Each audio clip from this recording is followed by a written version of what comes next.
In the heart of trim New Orleans, where jazz once rolled like thunder through the crooked streets and the smell of frying catfish and engine grease hung in the humid air like old stories, lived three brothers, Malik, Tyrese, and Jaden Carter. Boys not yet grown, but already molded by grief, survival, and the kind of brotherhood that doesn't come from blood alone, but from scars shared in silence. Their home, a weary shotgun house with a sagging roof and weather-warped walls, stood stubborn at the corner of a block lined with liquor stores, broken sidewalks, and boarded-up windows that once held laughter inside. Back when their mother's gospel voice echoed through the kitchen, and their father's calloused hands repaired radios and hearts with equal care. That all ended on a rainy night 2 years ago, on a highway outside Baton Rouge. A semi missed its lane by a whisper, metal kissed metal, and in one blink the Carter boys became orphans, left with nothing but a death certificate, a small savings account, and the flickering echo of the world they lost. Since then, Malik, now 15, became the anchor, the shield, and the soul of the trio. His shoulders broad not from muscle but from burden, working long hours under busted hoods at a garage on Claiborne, grease under his nails and ghosts in his eyes, quietly holding his pain between oil changes and grocery receipts. Tyrese, 14, was the storm, raw, restless, angry at the world for taking too much and giving too little, running from job to job. Gas station by dawn, greasy spoon cafe by dusk, his fists quick and his trust slow, always ready to defend his brothers from anything, even the future. And Jaden, 12, was the whisper between them, soft-spoken, watchful, carrying an old Polaroid of their family like a secret language, drawing pictures of their parents in a tattered sketchbook he never let out of his sight, hoping lines and shadows could keep their memory alive. They cooked spam and rice on a 2-burner hot plate, shared a single mattress when the heater broke in winter, and kept their lives running off tips, favors, and the mercy of a neighbor who let them use her hose for water. Their savings, about $112.76 last counted, was hidden in a rusted coffee can beneath the warped floorboard by Malik's bed, labeled in shaky marker, emergency or escape. Every week was a loop, school skipped for shifts, hunger masked by laughter, fear swallowed by duty, and yet, even in the crushing ache of poverty, they clung to each other like rafts in an ocean of uncertainty. Malik shaved Tyrese's hair every Saturday on the porch. Jaden still tried to read bedtime stories, even when the lights cut off.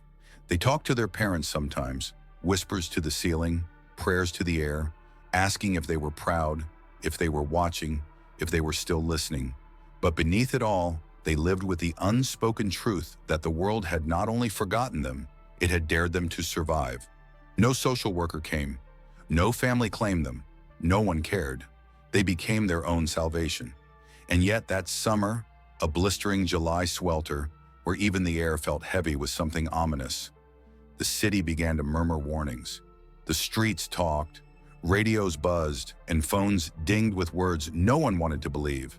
Tropical pressure, storm surge, hurricane potential. But the Carter boys had seen it all before. False alarms, empty shelters, promises of help that never came. Their neighbors began boarding up windows, throwing clothes in garbage bags, and peeling out of town like smoke in the wind. But the boys had no gas, no car, no ride, no one. Malik tightened the windows with duct tape. Tyrese filled every bowl, bucket, and pot with water. Jaden folded the photo of their parents into a Ziploc bag and taped it to his chest. They weren't evacuating. They weren't running. They were staying. Not because they were brave, but because they were invisible. And as the wind picked up and the clouds gathered like fists over the rooftops of New Orleans, the brothers stood shoulder to shoulder on the porch of their broken house, watching a storm build in the sky, unaware that by the time it ended, they would not just survive it, they would become something more. The sky cracked open above New Orleans like a divine warning, the air turning thick and metallic as if even the atmosphere itself had stopped breathing. And by dusk, the storm had swallowed the sun, blanketing the city in a premature, unsettling darkness that rolled in with unnatural speed and pressure, as if the whole world had leaned in, ready to collapse. Rain didn't fall at first.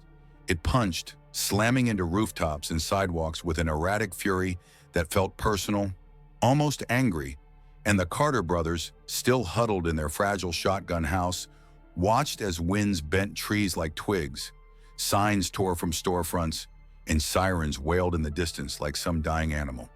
Malik, standing by the boarded window with arms crossed, watched the streetlights flicker and buzz like they were fighting to stay alive. The last artificial stars in a world about to go dark, while Tyrese paced back and forth like a lion in a cage, muttering under his breath about why they hadn't just broken into a shelter van or hitched a ride with the crowd that bolted west on the I-10. And Jaden, curled on the couch, clutched the photo of their parents with trembling fingers, whispering a silent prayer he'd said so many times it had started to sound like breathing. The power snapped off around 9:13 p.m., not with a bang but with a click, an eerie, quiet moment where the ceiling fan froze mid-spin. The last light bulb dimmed like a dying ember, and the silence that followed was louder than the wind. It was the silence of abandonment, of reality setting in. Malik lit 3 candles and set them in jars of rice so they wouldn't tip, the flickering glow casting their faces in gold and shadow as thunder cracked above them like the sky had been ripped in half, and the old walls of the house moaned under the pressure, swelling and creaking like something alive, ready to fall apart. The boys moved room to room, placing towels under doors, checking the windows again, stuffing gaps with old clothes, anything to keep the water out. But it came anyway, slow at first, a slither of cold wetness sliding across the kitchen floor like a serpent, followed by another, and then a rush, a creeping tide that crawled across the linoleum and under bedroom doors until it touched bare feet and soaked the hems of pajama pants. Outside, the neighborhood had vanished beneath a curtain of rain, the streets invisible, the houses across the way reduced to ghostly outlines blurred by water and wind. New Orleans was no longer a city, it was becoming a memory, and the Carter brothers stood in the center of it like bones waiting to be buried. Malik kept his voice calm even as the panic built in his chest, instructing Tyrese to move the canned food to the top shelf, telling Jaden to roll every towel they had into tight, absorbent tubes, but every instruction felt like whispering into a flood. By midnight, the wind howled with a pitch that didn't sound natural. It sounded like grief, like something ancient had been woken and was tearing through the gulf with purpose. The radio they'd been clinging to died, the battery soaked or fried, and the last thing it had muttered before cutting to static was, "Unprecedented storm surge. Do not attempt to travel. Shelter in place if unable to evacuate." The water climbed to their ankles, then their shins, and the boys retreated to their shared bedroom, piling blankets and dry clothes onto the bed to make a fortress of warmth. Jaden cried quietly into his knees. Tyrese stared out the cracked window with clenched fists, and Malik, always the steady one, sat on the floor, his back to the wall, staring at the candlelight like it might show him a way out of a storm no one could outrun. At some point in that long, endless night, as the house groaned and the flood lapped higher, Jaden whispered, "Do you think they'd be proud of us? Mom and Dad?" And Malik, without turning, said, "They wouldn't have left. Just like us." It wasn't courage that kept them there. It was nowhere else to go. And as the wind screamed like a chorus of ghosts through the shattered bones of the city, as the rain drowned everything it touched and the waters climbed toward the top step of their home, the Carter brothers, orphans with nowhere left to run, braced for a test that would demand everything, still unaware that fate was sending a cry through the storm that would call them not just to survive, but to become something far more than forgotten boys with broken pasts. They were about to become legends born in the heart of ruin. Sure to like this video, subscribe for more real stories, and share your thoughts in the comments. Your support helps keep the fight for justice alive. Sometime between the dead hours of the storm-torn night and the dim promise of a drowned dawn, when the wind had leveled into a steady, haunting howl, and the rain pounded the Carter house with the rhythm of a funeral drum, Jaden heard it, not thunder, not wind, not wood cracking beneath the weight of flood, but something sharp, human, fragile, and piercing. A baby's cry, distant but distinct, threading its way through the cacophony like a needle through cloth, and for a moment he thought he'd imagined it. Just another echo from his mind unraveling in the dark.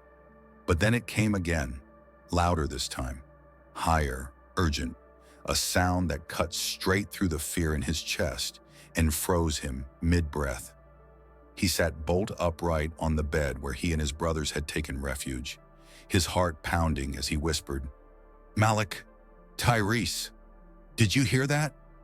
Malik stirred, bleary-eyed but alert in a second, always alert, and Tyrese sat up too, frowning hard, listening. Then the cry came a third time, shrill and real and undeniable, a sound that had no business existing out there in the heart of a drowning city. And the brothers stared at each other for half a heartbeat. No words needed, because that cry didn't belong to anyone they knew, and it damn sure didn't belong out there alone. Grabbing the flashlight flickering, its batteries near death, Malik waded barefoot through waist-deep water to the front door and shoved it open against the pressure of the rising flood. Rain lashed at his face like claws. The wind nearly tore the door from its hinges, and for a moment, the chaos of the outside world swallowed everything. But then, illuminated by the dim cone of light from the flashlight and the occasional flare of lightning, they saw it. A white stroller bobbing violently in the flooded street, tangled against a half-submerged trash can and teetering at the edge of being swallowed whole by the current.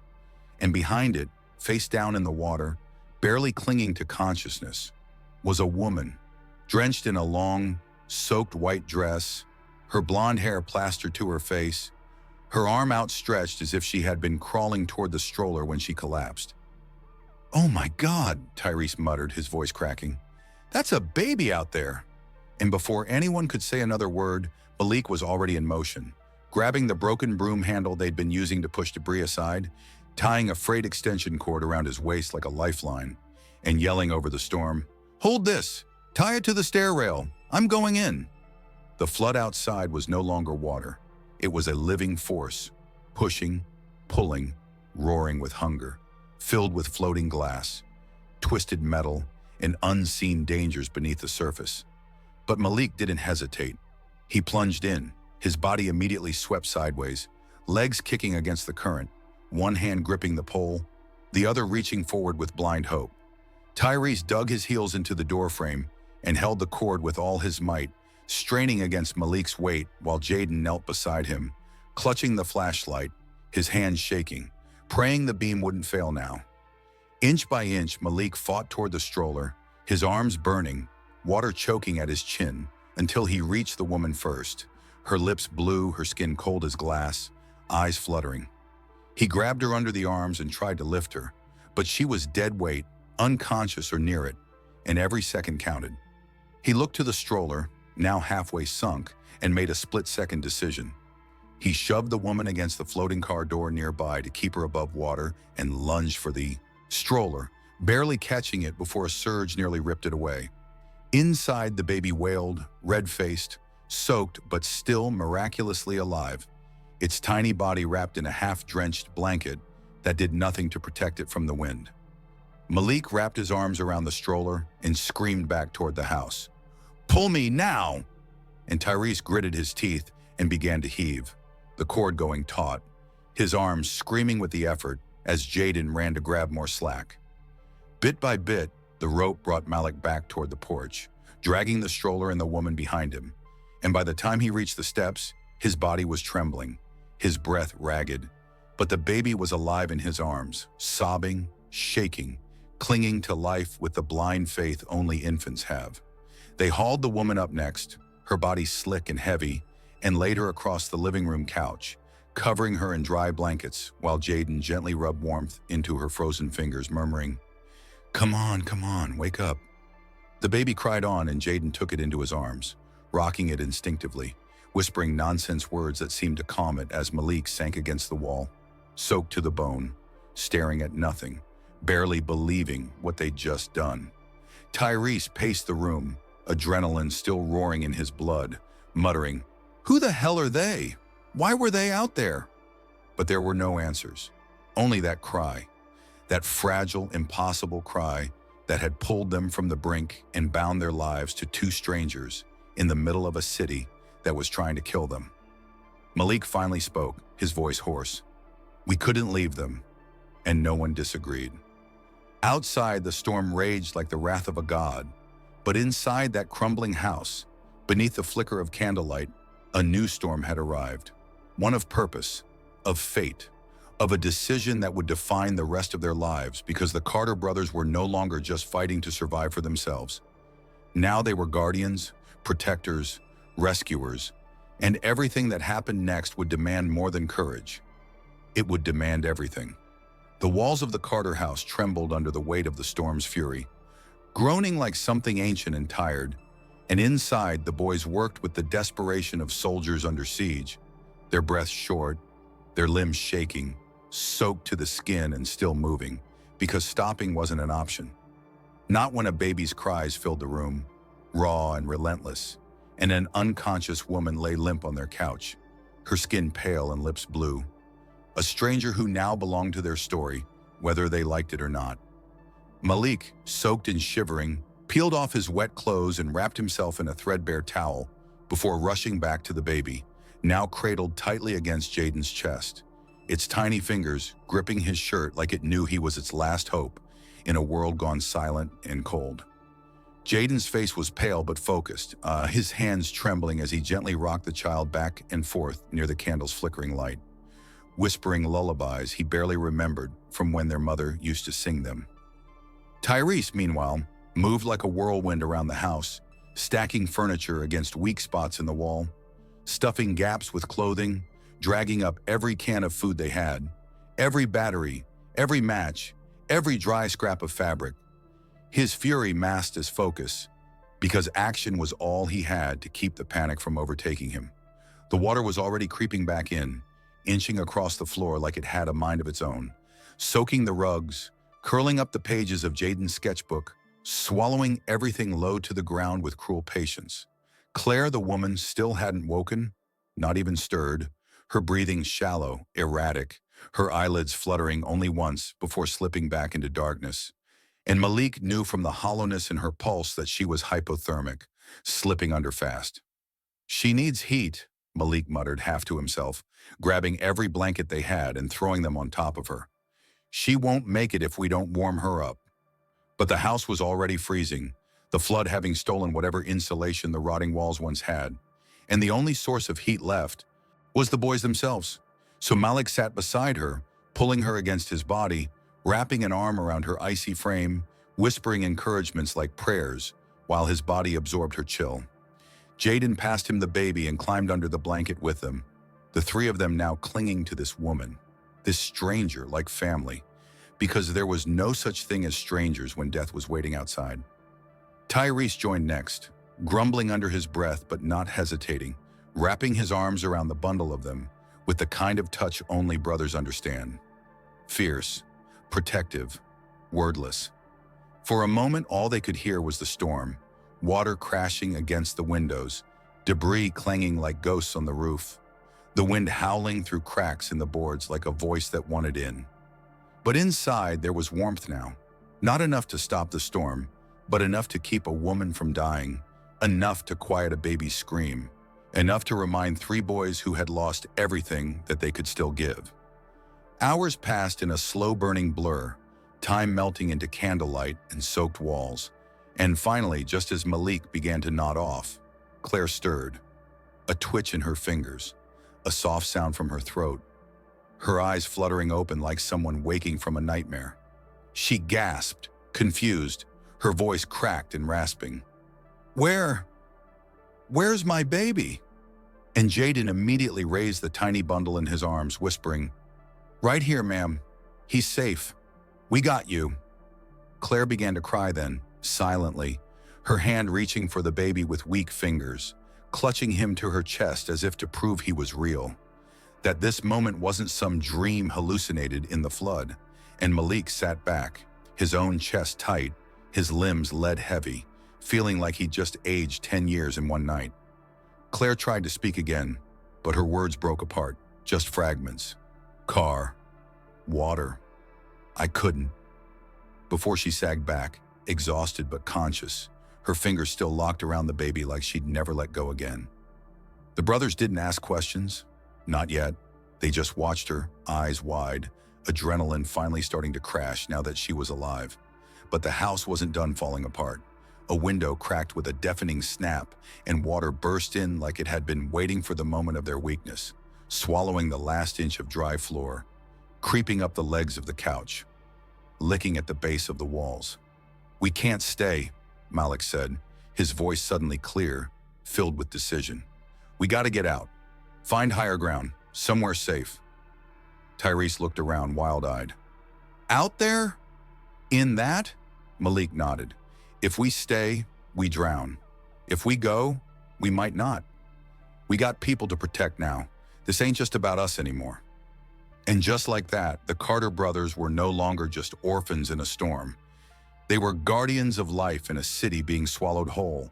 And every choice from here forward would mean the difference between death and legacy, between being forgotten and being remembered as the ones who did something no one else dared to do. Sure to like this video, subscribe for more real stories, and share your thoughts in the comments. Your support helps keep the fight for justice alive.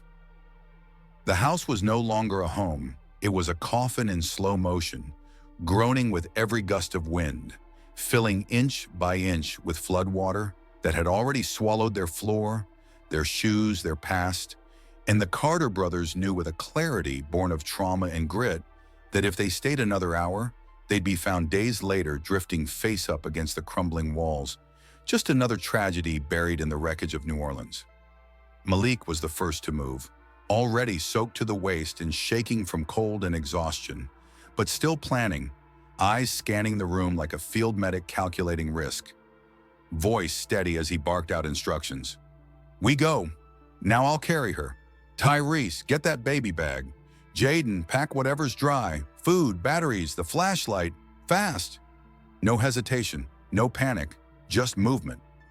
Tyrese gritted his teeth, still aching from the rope haul that saved Claire and the baby. But he obeyed, yanking open drawers, shoving cans into a garbage bag, tossing in old towels and whatever scraps of food hadn't floated off the shelf. Jaden cradled the baby, Logan, as Claire had rasped his name, wrapping him in their driest blanket, double layering it with his own hoodie, his little hands working quickly, eyes still wide with fear but focused. Malik, meanwhile, tied Claire's arms around his neck with a length of bedsheet, looping her onto his back like a wounded soldier, her head slumping weakly against his shoulder as he tested her weight and found it heavier than expected, but not impossible. He'd carried pain for years. He could carry this. The house creaked again, and a loud snap from the rear made all three boys freeze. One of the kitchen beams had cracked, and water came roaring in from the back, rising faster now, chest deep in some corners. "We're not going to make it out the door," Tyrese said, his voice trembling for the first time. Malik nodded toward the side window, already cracked from debris. "Then we go through there." They kicked it open, glass falling into the water with a splash, and one by one the Carter brothers stepped into the unknown, the flood outside now a living river, wide and relentless, filled with floating wreckage. Planks, chairs, a car bumper, a spinning laundry basket. Malik held Claire above the waterline, jaw clenched, legs burning with each step. Tyrese carried the supplies over his head in a tied-up trash bag, muscles straining. Jaden gripped the baby to his chest like a holy relic, whispering, "I got you, I got you, I got you," over and over like a spell. The water was cold enough to sting, and it pulled at them like hands, the current angry and inconsistent, calm for a moment, then suddenly rushing like it had somewhere to be and didn't care who it dragged down with it. The rain hadn't slowed, just shifted direction, lashing sideways now, wind gusting so hard it turned street signs into blades and trees into battering rams. The city around them was a drowned thing, porches torn away, cars submerged, silence where there should have been sirens, voices, hope. As they moved down the street, navigating what used to be familiar, old neighbors' houses now roof-deep in water, they looked like something out of a myth. 3 boys, 1 unconscious woman, 1 crying infant, walking through the end of the world like survivors carved from stone. At one point, Jaden slipped, His foot caught on something hidden beneath the water, and he nearly fell, nearly lost the baby to the storm. But Tyrese caught him, one hand gripping his arm, the other holding the supplies. And Malik shouted, "Why, don't stop! Keep going! Higher ground!" They didn't know where they were going, just that they had to find some place not underwater, not broken. They passed a floating couch, an overturned van, a dead dog snagged on a fence, its eyes wide and glassy. Jaden tried not to look, but the image burned into his mind. "There!" Malik suddenly pointed, a building, gray and hulking in the distance, the top of it still above the flood. "That's the warehouse by the train yard. We'll climb up." They pushed forward, legs trembling, lungs burning, every second a test. But none of them gave in, not because they weren't scared, but because they had something more powerful now. Purpose, the kind that makes ordinary kids move like warriors. It took another 20 minutes, through alleyways turned to rivers, through fences and gates and floating garbage. But when they reached the warehouse, Malik led the charge around the side, where a loading dock stood just above the water. He boosted Jaden up first, the boy scrambling onto the platform with the baby still in his arms, then hauled Claire up with Tyrese's help, her body limp but breathing. Last came the supplies, then Tyrese himself, collapsing beside his brothers in the shadow of the half-flooded warehouse, lungs heaving, chest pounding, rain still hammering down around them, but no longer inside them. They lay there for a moment, the four of them and the baby, surrounded by crates and wet concrete, and nothing but darkness beyond the broken windows. And then Jaden spoke, his voice hoarse but certain. "We made it." And Malik, soaked, shaking, knees raw, whispered back, "Yeah, but we're not done yet." Because they weren't. Not even close. But for the first time since the storm began, they weren't drowning. They were climbing. The air inside the warehouse was thick with damp rot and rust, filled with the scent of old metal, wet wood, and something more ancient. The smell of fear and forgotten things, of a place that had long ago ceased to be useful, but now by necessity became sanctuary, however broken. The Carter brothers stood at the edge of the loading dock, soaked, shivering, their clothes clinging to them like second skin, their breath fogging in the humid air that pressed down like judgment. Around them, the cavernous interior stretched into darkness, illuminated only by sporadic flashes of lightning through shattered windows and the weak glow of Malik's flickering flashlight, casting their shadows like giants onto the stacked crates and leaning shelving units that formed a jagged maze of survival. They didn't speak at first, not out of silence but out of exhaustion, that deep soul-sinking kind that lives in your bones after you've carried too much weight for too long. Malik, still cradling Claire's unconscious form, carefully laid her down on a dry patch of crate, using his own jacket as cushioning, then checked her pulse like he'd seen EMTs do in TV shows. Weak, but there. Jaden held baby Logan against his chest beneath a plastic tarp they'd pulled off an old pallet. The baby's tiny breaths rapid but steady. His crying faded into occasional hiccups now that warmth and safety, however temporary, had returned. Tyrese moved like a soldier on patrol, limping but alert, dragging over dry boxes to form a barricade of sorts, stacking them around their position like walls against a world that kept trying to kill them. Outside, the rain still slammed against the building in sheets, the wind howling through the broken vents like something alive. And every now and then, the building creaked so deeply that they froze, thinking it might all come down around them. The warehouse was half flooded. The far end of it looked like an indoor lake, but the spot they'd claimed for themselves was dry, elevated, and for now safe.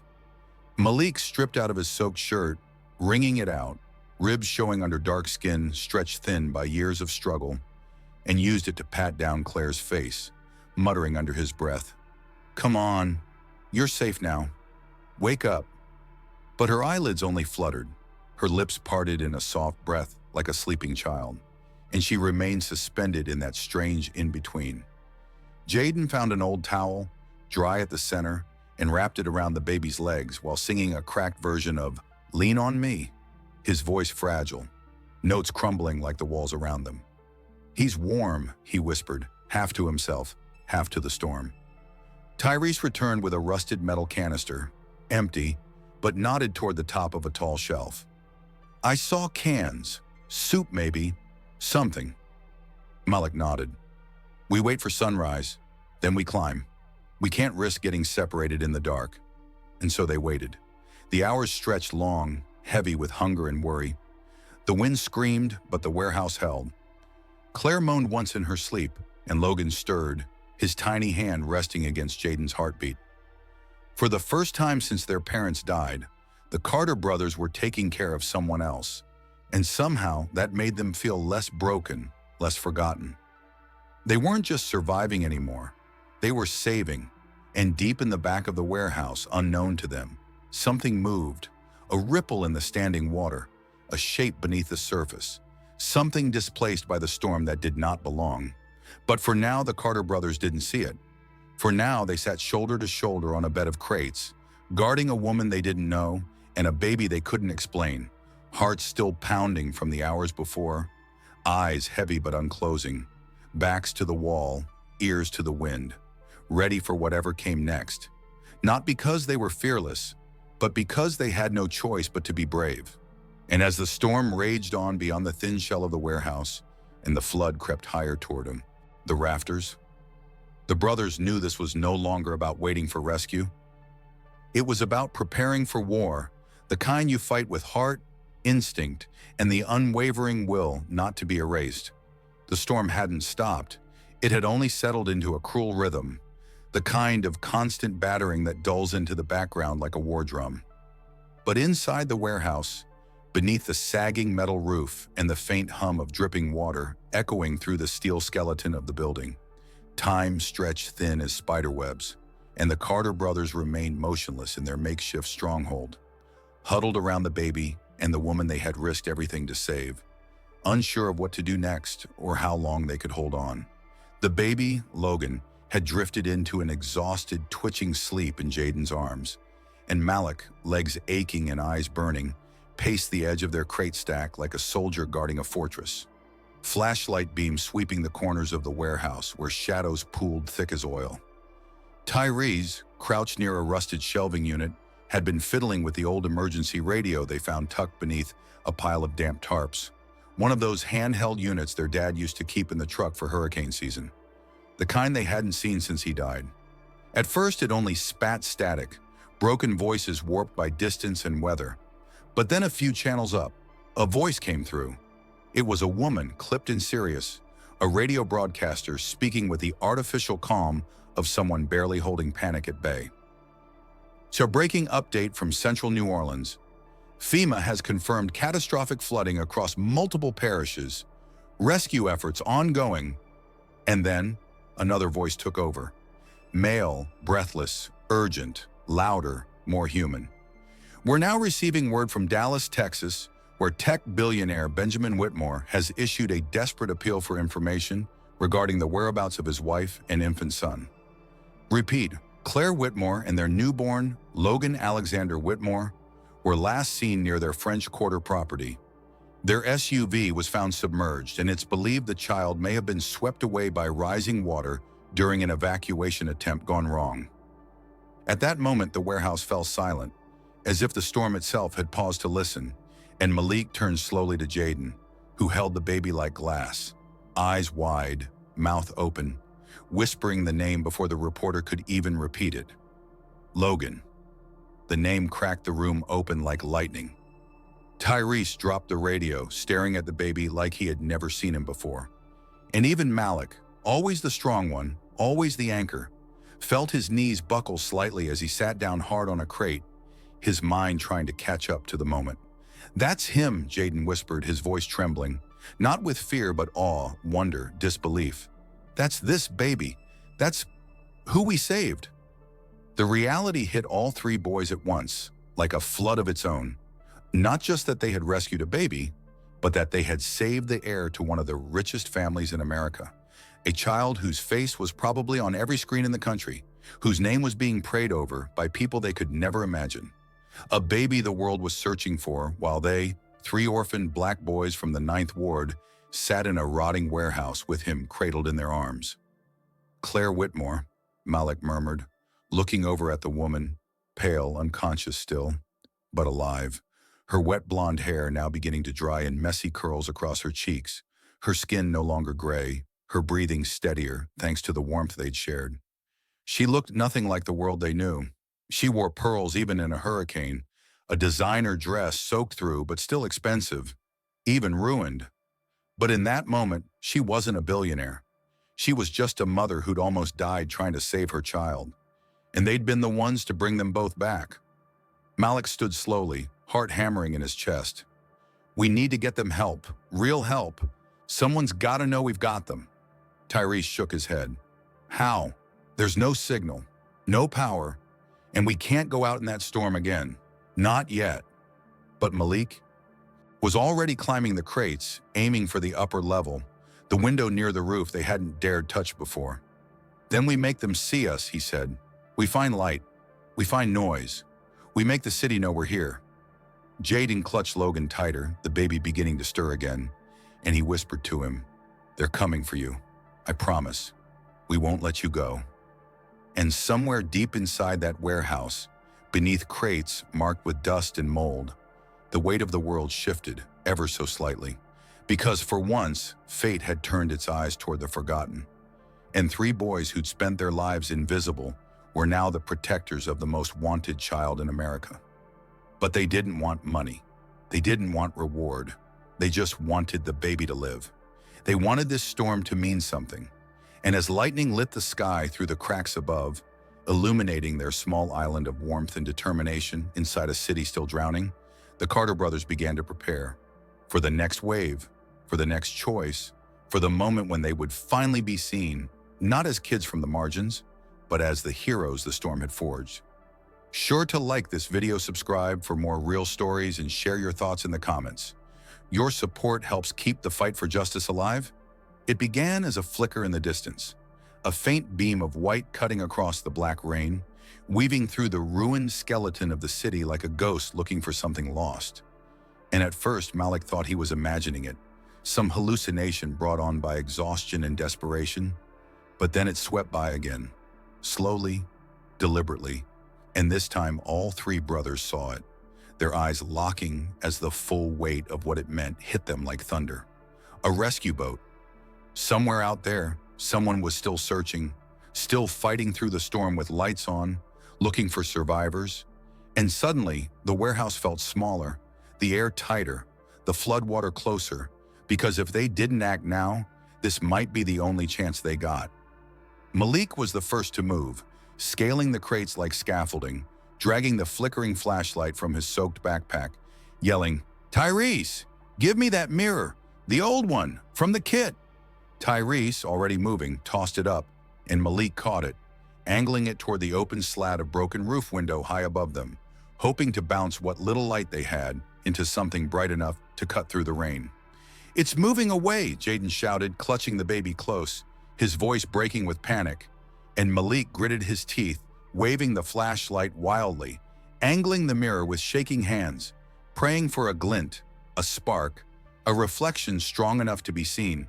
He screamed, voice hoarse, raw. Hey, we're here! We've got a baby! A woman, please! His voice was lost in the roar of the storm, but he screamed again anyway, over and over, until his throat tore and his arms burned. And below him, Tyrese banged a metal pipe against the wall like a war drum, each clang a call into the void, while Jaden rocked Logan and whispered over and over, They're coming, they're coming! Hold on, little man! They're coming! And then, the beam paused. It hovered, uncertain, scanning the block like a searchlight from heaven, and Malik froze, tears streaming from wind-burned eyes as he turned the mirror, angled the light, screamed again. We're here! The beam locked on them, directly on the warehouse, and stayed. A flare of red lit the night sky from the boat, and the Carter boys collapsed into each other, crying, laughing, holding each other like survivors at the end of a war, because they had been seen. But there was no time to celebrate. The water inside the warehouse was still rising, now licking at the crate's edges, and outside the current had grown stronger, nastier, pulling whole chunks of sidewalk and wreckage past the broken streets. "They'll have to come around back," Malik said, already descending, eyes calculating. "We've got to get outside. We meet them halfway." Therese grabbed the supply bag and slung it over his shoulder. Jaden tightened the sling around baby Logan, and Malik lifted.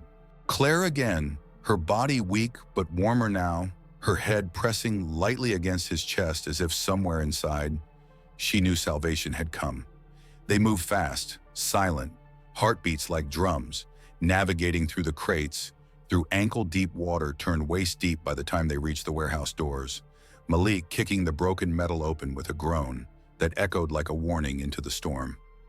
The world outside was chaos, a sunless sea of gray and black, water flowing like a wild river between buildings, carrying branches, tires, half-sunk cars, even a floating mattress with someone's family photo album stuck to it.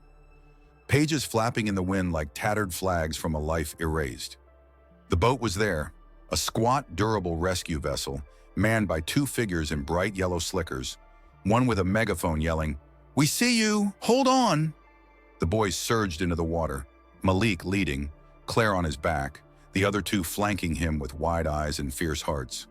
The current hit them hard, stronger than they expected, nearly ripping Jaden's feet from under him.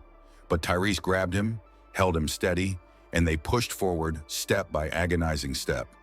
The rescuer leapt from the boat with a rope, waist deep, fighting the current with practiced power, reaching them just as Malik's legs began to buckle. "Take the baby first," Malik gasped, voice shredded. Jaden passed Logan into the rescuer's arms with a cry of relief, and for the first time, the baby didn't cry. He just looked up at the stranger with wide, blinking eyes, as if he already knew he was safe. Claire was next, lifted off Malik's back, gently, carefully, and then one by one, the brothers were pulled into the boat, soaked, bruised, trembling, but alive. As the engine roared and they pulled away from the warehouse, from the flood, from everything that nearly killed them, Jaden turned back one last time, watching their refuge fade into the rain, and whispered, "We made it." Malik leaned forward, head bowed, arms around his brothers, and finally allowed himself to breathe. Not just air, but hope, real and tangible. The kind that doesn't ask questions about who you are or what you've lost, only who you chose to be when the flood came. And in that moment, three boys from the margins, drenched and nameless to the world, carried nothing but a baby and a name that didn't belong to them. But by the time that boat reached the shelter, they were legends in the making, whether the world knew it yet or not. The rescue boat pulled up to the edge of the Ernest N. Memorial Convention Center, its hull scraping against the edge of the flooded entry dock, where National Guard soldiers, soaked volunteers, and exhausted medics moved like ghosts through the controlled chaos of post-storm triage. Rows of cots, people wrapped in foil blankets, the distant hum of backup generators, and the flicker of fluorescent lights bouncing off every wet surface like the city was trying to stay awake through its own nightmare. As the Carter brothers stepped onto the makeshift platform, their legs barely holding them upright, they were met by a blur of movement. An older woman wrapped in a Red Cross vest who guided them toward the triage line, shouting for help over the thunderous buzz of helicopters overhead, while another medic took baby Logan from Jaden's trembling arms and whisked him away to a heated cot where nurses waited with oxygen, formula, and trembling hands that had seen too much already. Claire, still barely conscious, was rushed on a stretcher toward the medical bay, her name and vitals repeated like a sacred chant. Claire Whitmore, patient is stable, found alive. And Malik, Tyrese, and Jaden stood shoulder to shoulder, watching the woman they didn't know and the child they'd grown to love disappear into the white light of sterile safety. Their own names unspoken, their presence unrecorded, just three drenched shadows against a wall of movement. For a long moment, no one spoke, no one asked, no one saw. And then, as if fate had been waiting, a television near the emergency supplies table flickered to life, its antenna straining through static, its screen showing a live, national broadcast, and there, in sharp, perfect contrast to the soggy crowd of the shelter, stood Benjamin Whitmore, tall, sharp-jawed, wrapped in a soaked trench coat in grief, speaking to every camera in America with a voice thick with desperation. If anyone has seen my wife, Claire Whitmore, or my son, Logan Alexander Whitmore, please, please reach out. No questions. No reward can match what you'd be giving me. Just bring them back." And the screen cut to a photo.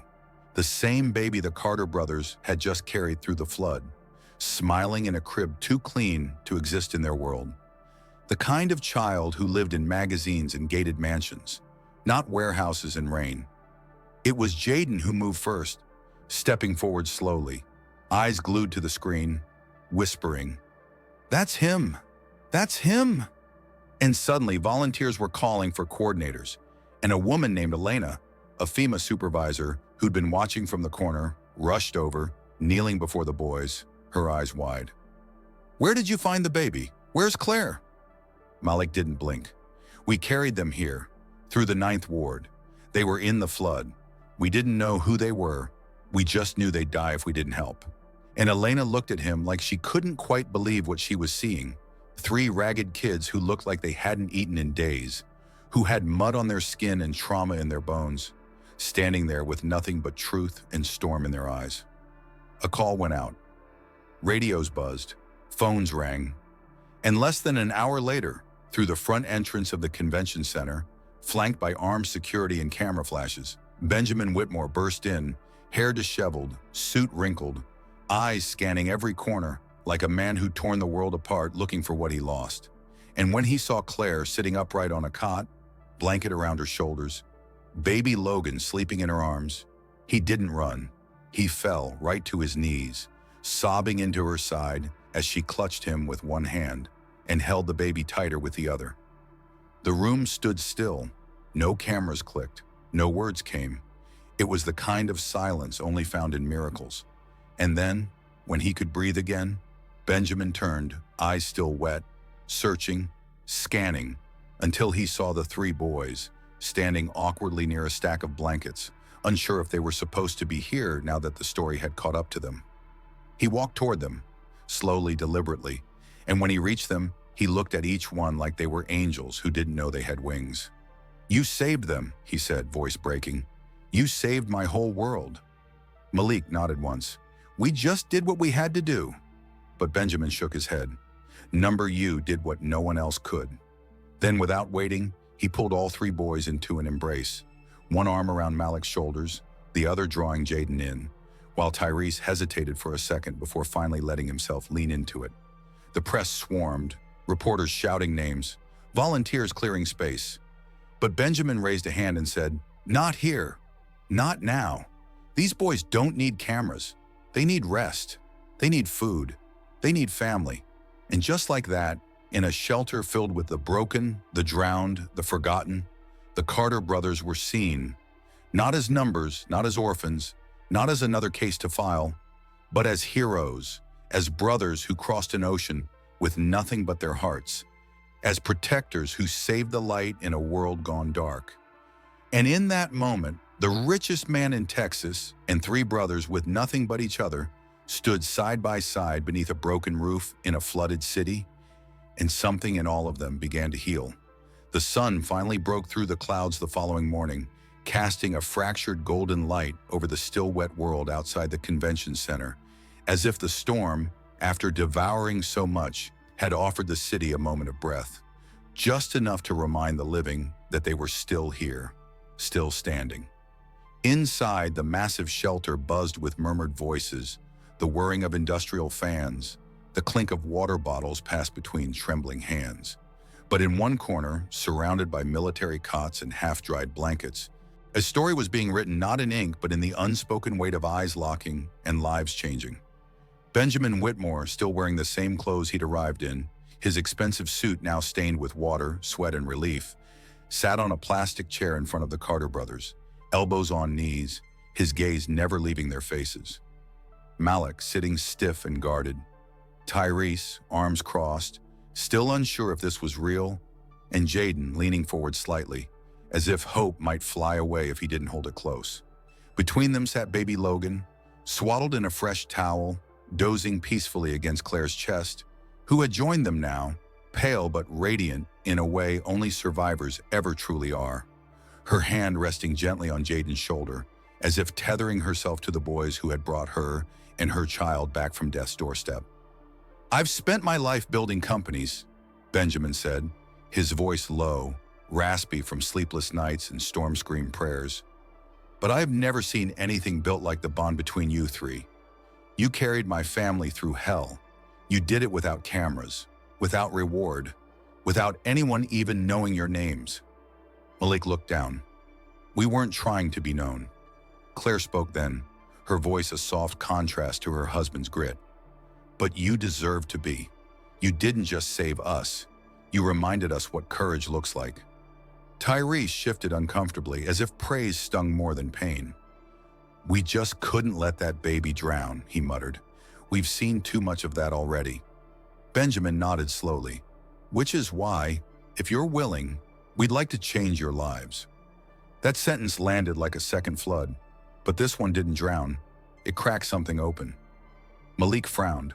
"What do you mean?" Claire answered, her words slow and deliberate. "We want to adopt you, all three of you, not as charity, not as saviors, but as our sons, as part of our family."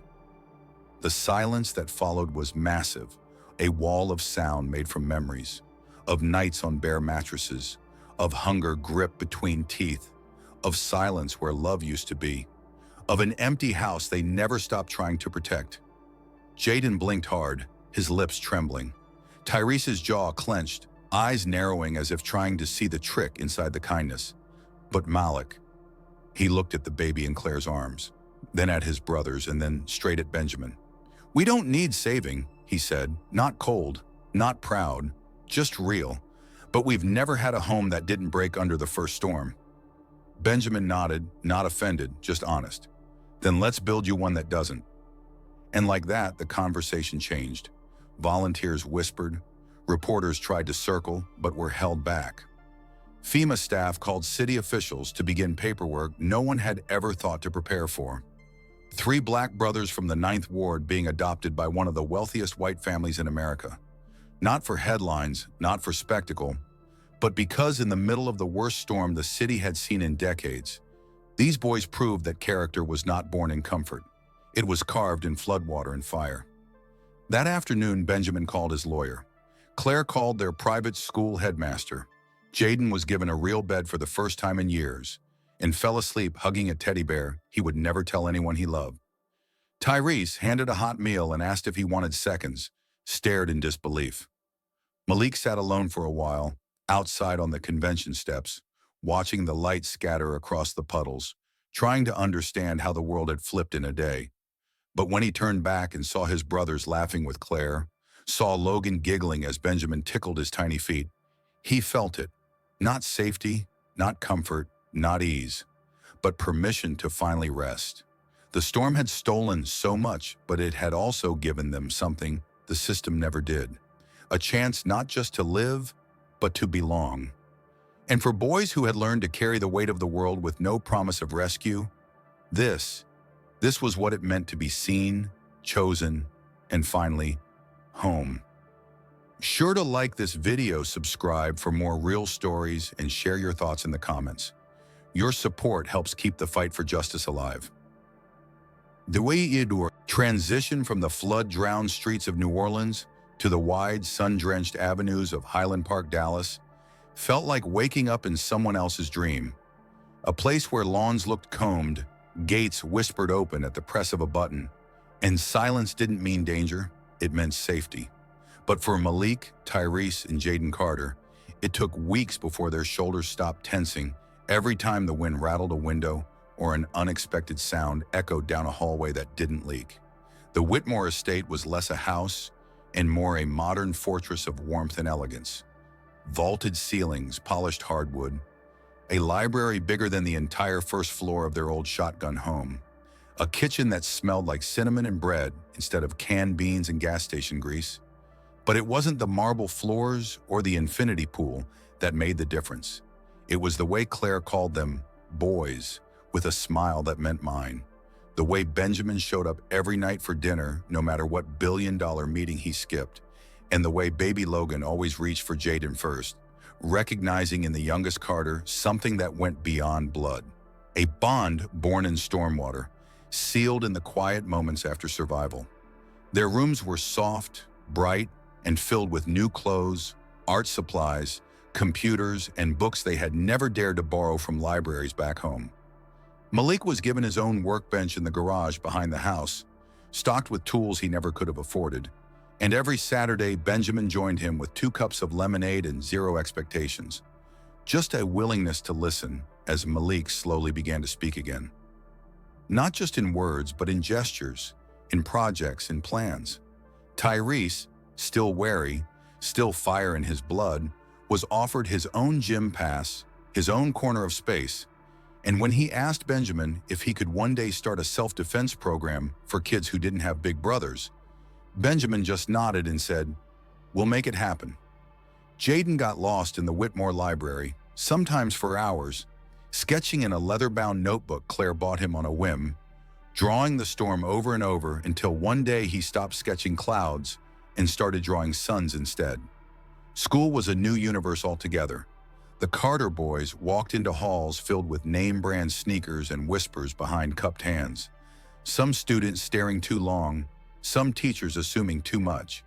But they didn't flinch. Malik helped classmates fix their bikes and got invited to robotics club. Tyrese joined the football team and knocked a smug quarterback flat on day 1, earning silence, then respect. Jaden got asked to design the school yearbook cover after a teacher found his notebook and cried in the copy room. At home, dinner wasn't a survival ritual anymore. It was laughter around a table, Claire trying new recipes, Benjamin telling bad dad jokes, Logan banging his spoon like a tiny dictator, and for the first time in forever, the brothers found themselves saying good night instead of stay safe. The house had no leaks, no floorboards hiding coffee cans of emergency cash. But sometimes, especially when the sky went gray, Malik still crept into Jaden's room to sit by the window, both of them quiet, both remembering. "You think they'd be proud of us?" Jaden whispered one night, and Malik nodded. "I think they never stopped watching." In the months that followed, with the help of the Whitmore's lawyers and the quiet support of local leaders who'd read the story, a youth center was established in New Orleans' 9th Ward, the Carter Foundation, a place for boys like them, built not on pity but on power, created by the ones who knew what drowning felt like and had clawed their way back to land. The grand opening saw 3 black boys in sharp suits cutting a ribbon while a white billionaire stood quietly behind them, not in front, because he knew. This wasn't his story anymore. This was theirs. And as Jaden read a poem he'd written, as Tyrese hugged a kid who looked just like him, as Malik walked through the old neighborhood with blueprints in his hand and plans in his pocket, they understood something bone deep. The storm hadn't destroyed them. It had rebuilt them, pulled them from the forgotten places, and reshaped their future, not with mercy, but with meaning. They weren't statistics anymore. They were survivors, creators, protectors. And for the first time in their lives, they had roots, wings, and names that wouldn't be erased. Years passed, but the storm never left them, not in fear, not in sorrow, but as a thread woven into the fabric of who they became, a watermark only they could see, reminding them where they came from, what they survived, and who they had to become in order to be more than a memory swallowed by floodwaters. Malik Carter, now 21, stood at the podium of the Carter Foundation's 3rd anniversary gala, wearing a custom-fitted navy suit and a tie Claire had helped him pick out that morning, his voice calm, strong, deepened by time, but still carrying the same quiet authority that had once steadied his brothers when the world was collapsing around them. Behind him sat a crowd of donors, city officials, former teachers, community leaders, and kids who reminded him of the boy he used to be, wide-eyed, tired, and waiting for someone to believe in him. "We weren't supposed to make it," Malik said into the microphone, his eyes scanning the faces of the young boys in the front row. "But we did, not because of luck, not because of charity, but because we refused to let the world tell us our lives didn't matter." Applause followed, soft but rising, and in the corner, Jaden, now 17 and already a published graphic novelist, sat sketching the moment as it happened. His art style matured, but still rooted in the emotional intensity of that storm. Of that moment, he held a billionaire's baby in his arms and promised the child they'd make it. Tyrese, 18, taller now, solid as stone, and working on his degree in criminal justice, stood near the back in a crisp black suit, arms crossed, but his proud smile betrayed the fire still burning in him. A protector turned mentor, already leading free boxing classes at the center to keep boys off the streets, just like he once dreamed. Claire and Benjamin Whitmore sat side by side in the front row, their hands linked, tears in their eyes, not for what they lost in the flood, but for what they found in it. 3 sons, not born from blood, but bonded by bravery, boys who reminded them every single day that wealth meant nothing if it couldn't lift others. Logan, now 9, with golden curls and a missing front tooth, ran up to the stage after the speech and hugged Malik's waist without shame, whispering, "You're still my big brother, right?" And Malik knelt down, pulled him close, and said, "Forever." The Carter Foundation wasn't just a center anymore. It was a movement with branches forming in Houston, Atlanta, even Chicago, all dedicated to empowering underprivileged youth with skills, mentors, and real opportunities. Not just a meal and a cot, but a path forward. What began in the ruins of a storm had become a legacy, and their story, once just a headline about 3 boys and a baby, was now taught in schools, printed in textbooks, and studied in college lectures on community resilience, empathy, and grassroots transformation. But for the brothers, it wasn't about the legacy. It was about the promise they made when the world went quiet, and all they had was each other. Never let another kid drown, not on our watch.